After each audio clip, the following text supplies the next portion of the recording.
Hey guys, how are you? Welcome to COD Stage 4. My name's Daryl. I just want to spend a couple of minutes chatting to you about who to work with and how to pick your winners. I suppose you're on Stage 4 now, which means that you're probably running a team of between 3 and 8 people, which is a sizable group to be looking after. So, you've probably got to start noticing that as your team gets bigger, your responsibilities get bigger, there's more work to do. But one thing that doesn't increase is the number of hours in a day or number of days in a week. So this is really important that you do learn to maximise your time, and you maximise your time by spending time with the right people. That's the first thing to be aware of. One of the things I always learned was that the biggest waste of time is trying to think of what to do next. Although I don't want to turn this into a planning topic, I do want you to be aware of that. Planning who you're spending time with, and that's really, really important. Then you've got to work out who it is that you're spending time with in order so you can put your plan together. How do you work out who you spend your time with? Well, the golden rule of thumb, I suppose, is obviously your brand new guy and your best guy. So that's the general rule I have when I'm looking at kind of a bigger team. Who's my new guys? And that's obviously a pretty obvious question, but who's my new guy? Who's the person I'm spending most time with? Well, that's the guy who's on Stage 1 COD or Stage 2 COD, who's new to the business, new to the industry, just picking up sales, just learning how to sell consistently, just starting to kind of get a bit of momentum. That person, there's a responsibility from you to spend time with that person. Obviously, they've got to be, keeping up their side of the bargain. They've got to be putting in 100% too, but making sure that you are doing the right thing and spending time with that person. Sometimes as we get better, sometimes as we get busier, we start to spend too much time with the wrong people. There's a great saying which the squeaky wheel shouldn't get the most oil. And that sounds a bit strange, but you'll have guys in your team who are really experienced and who may need a lot of help, but they're not always the right guys to spend time with. But you have a responsibility to spend time with your new people. That's the most important bit. So making sure that you're doing that, making sure you're doing the right thing. So that means in the field when you're working, doing sales, that you're bunny hopping with them or you're reverse blocking with them, they're seeing lots of you, that just because they've been around a few days, that you're still bringing them with you to watch you conduct the sales process, that you're still watching them conduct the sales process, making sure that you're continually coaching that person. Because one of the things that people love about our industry and our business in general is this continual training, this continual coaching, and that's something you've got to be aware of. The other side of that rule is the best guy, and who is your best guy? And this, I suppose, is the body of this topic.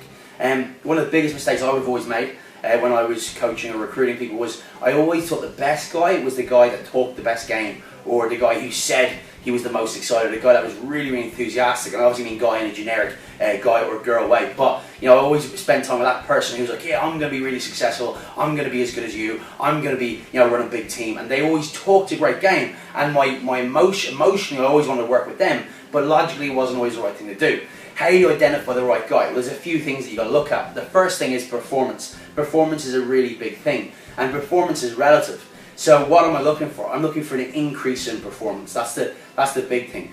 Sometimes you look at a guy and their sales are good and that's fantastic, and you think, oh, he's the best guy, I should work with him. That's not necessarily true. I always look at a guy who's progressing the best, who's improving the best. Some people do have a certain natural aptitude towards selling, but in my experience, that person won't always be the easiest guy to get to coach how to coach somebody else. I'm always looking for the guy that is increasing and getting better. So they may not start off the strongest, they may not start off the fastest, but they've improved the most. So that performance, that is important. Listen, there's nothing wrong with a guy who's a high roller from the get-go. Those guys are great too. But just as who to work with when your time is limited, the guy that's improving, the guy that is improving because he's learning, because he or she is applying information, they're networking, they're getting better. That's a good indicator. It's indicative of who you should work with, the person that gets better. The next thing is, I suppose, is the person that, I suppose, is planning, is organised and emulates you and does what you kind of do. So they spend time, putting into practice the notes that they take from your topics, that when you're coaching you see them taking notes and that they're obviously educating themselves. The person that you go, listen, tonight I want you to go home and work out what your break even is. That guy comes back in next day going, here's my break even. The guy that goes, you send home and go, cool, so you want to come on a road trip with me, well, pitch me, give me a plan, and the next day they come in with a plan. That person, that's the person that doesn't just talk a good game, but plays a good game, I suppose. Another indicator as to who to work with would have to be the person that kind of starts and continues to look the role. You know what I mean? For me, it seems like a bit of a, I suppose, a shallow or materialistic thing, but I don't want the guy that says they're going to be a great person on my team, says they're going to be a big player, but looks like a lower or looks like a scruffy person. I want to be the person who looks, acts and talks and walks out of the business, and it doesn't mean they have to buy a €500 suit or $500 suit. It means that they need to make an effort, they need to carry themselves well, they need to talk well, they need to improve themselves, improve their image. And all these little small things indicate to me that's the right person, Nothing more though. The biggest thing for me is the person, like I said at the start, is improving the most. That's important. So I'm looking to work with my best guy, which might be a leader on my team, might be somebody on stage 3, stage 4, maybe on stage 2, I don't know, there's no kind of rules in this. And my newer guy, the guy that's just getting started in the business. They're the guys I want to work with. If I'm picking my sector and my team for the field that day, it'll be my best guy, it'll be my new guy, and maybe another leader that I'm trying to have an effect on. Maybe a leader that's been around a little bit longer than my best guy, or maybe not as long as them, but I want to be able to influence them. And then for me, because I'm always looking to recruit and build my team, I want to have an observation. That'll be the 5 guys I have in my sector. 5 guys is a good number for me. And that's what I'm going to look to do. That's how I plan my day, and that's how I spend working with the right guys.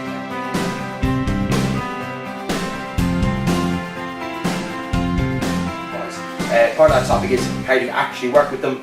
Well, I suppose it's the second half of the topic. How do you actually work with those guys? Well, for me, I built my team, or trained my team in the office, and I trained my team in the field, but I built my team in the coffee shop. I built my team in the bar, in the pub afterwards. So what we used to do is we used to spend a lot of time in the mornings. We'd meet in a coffee shop before the office every morning. We'd have a bit of brekkie, bit of a coffee, and I'd sit down with my core guys, my top guys, my most experienced guys would come in. They'd join me for breakfast most days.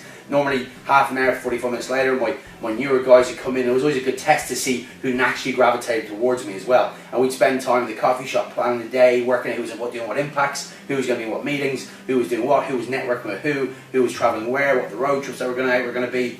And then we go to the office, we put our plan to practice, get it going. Then obviously straight after the morning meeting, we out the door, into the field, big day in the field, back to the office at night, break down the days, get out the office, and we go for a pint most nights, and we review the day. And I suppose is that how to work with guys? It is a little bit, but that's another indicator as to who to work with, because it's the guy that naturally gravitates towards you, the guy that naturally wants to spend a bit of time with you, the person that you enjoy spending time with. That's a big part of who the right people are. You need to have some sort of connection. You don't have to be best friends, but you need to be able to spend time together. Going back to how you actually work with these guys, spending time in coffee shops, in bars, either in the day, and obviously in the office and in the field in the middle of the day, this is where you do it. Nothing develops people more than influence. We influence people. That's how we coach. That's how we develop people the most, by spending time with them. The reason that we're good at what we do is because the way our habits, the way we react to things, the way when things happen, we do this and we do that. And people learn that not by being on a whiteboard, not by sending emails, but by spending time with people. So that's the most important thing.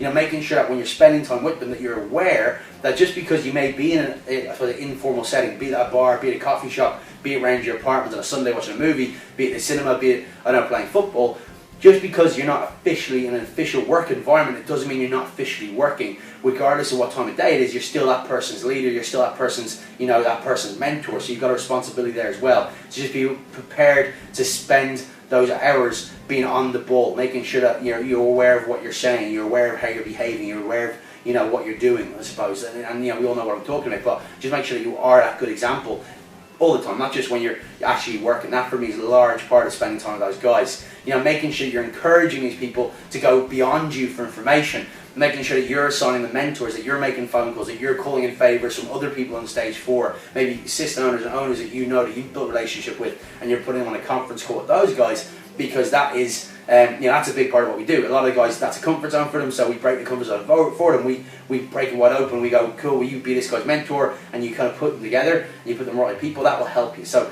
don't be nervous. Sometimes we get a bit scared when one of our guys goes and wants to learn off somebody else. It's almost like we get jealous. We're like, oh, but why am I good enough? Well, the reality is, I really want my people to be better than me. Because if they're better than me, then I can be the best possible version of myself. They can be the best possible version of themselves, and if we're all succeeding together, then we're all going to move forward very quickly. So I want them to learn from other people. If they only ever learn from me, they'll never be any better than me. So that's important that I'm humble enough to let them learn from other people. Initially I might have to put them together, but then line them, they'll naturally do that.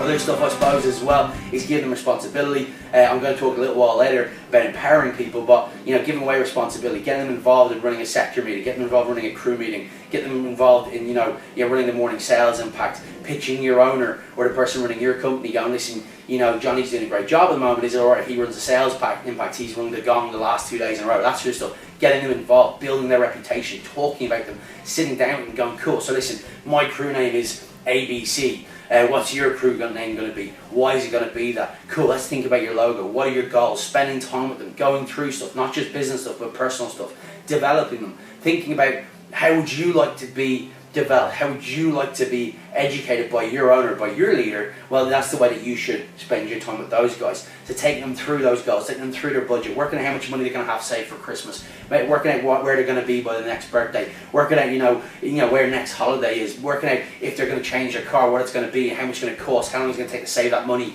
why they want to get a car, what colour is it going to be, what colour is the interior. Make them spend time talking to them, painting pictures for people. Let people dream, let people believe. It's a big part of developing people. And lastly, just to finish up, working with the right people, picking your winners. I kind of said it a few minutes ago, the person that gravitates towards you, the person that wants to be like you, doesn't say it necessarily, don't always have to say it. It's the loudest guy in the room, not the most obvious guy in the room, but the guy with the work ethic, the guy with the grafter, the guy that's just improving, the guy that wants to do well, the guy that is hard working, does what he says, is accountable, gets results, and like I said, spends time with you and wants to emulate what you've done. That's the kind of guy. The question is, if you want to have a you on your team, well, you need to have someone that behaves like you to be a you, if that makes sense. That's a bit of a cryptic way to put it, but make sure you're keeping your eyes open for those things. And remember, don't prejudge people. Some of the best people I've seen in this business have come in and they haven't been wearing the slickest suits from the start. Their results haven't been phenomenal at the start, but they've got better, they've improved step by step, piece by piece, and they, like down the line, have been the best guys. So you can never tell, don't prejudge people. And when you do get a guy like that, make sure you get them close, make sure you spend time with them. Think about it this way, if you're building a business outside of our industry and you're picking a business partner, you'd want to know those guys before you sign a piece of paper. You want to spend time with them, you want to know exactly how they thought.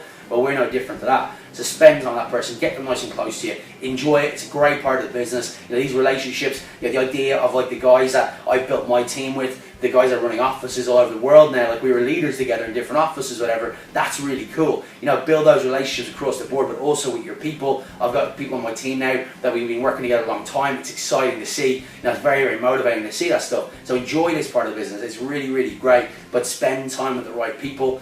Don't try and, great sayings to finish off, it's easier to give birth than to raise the dead. So spend time with the right people, the ones that are looking to get better, and enjoy it, have a laugh. It's a great, great part of the business. Thanks for your time. Good luck with stage 4. We'll see you again. Take care. Bye bye.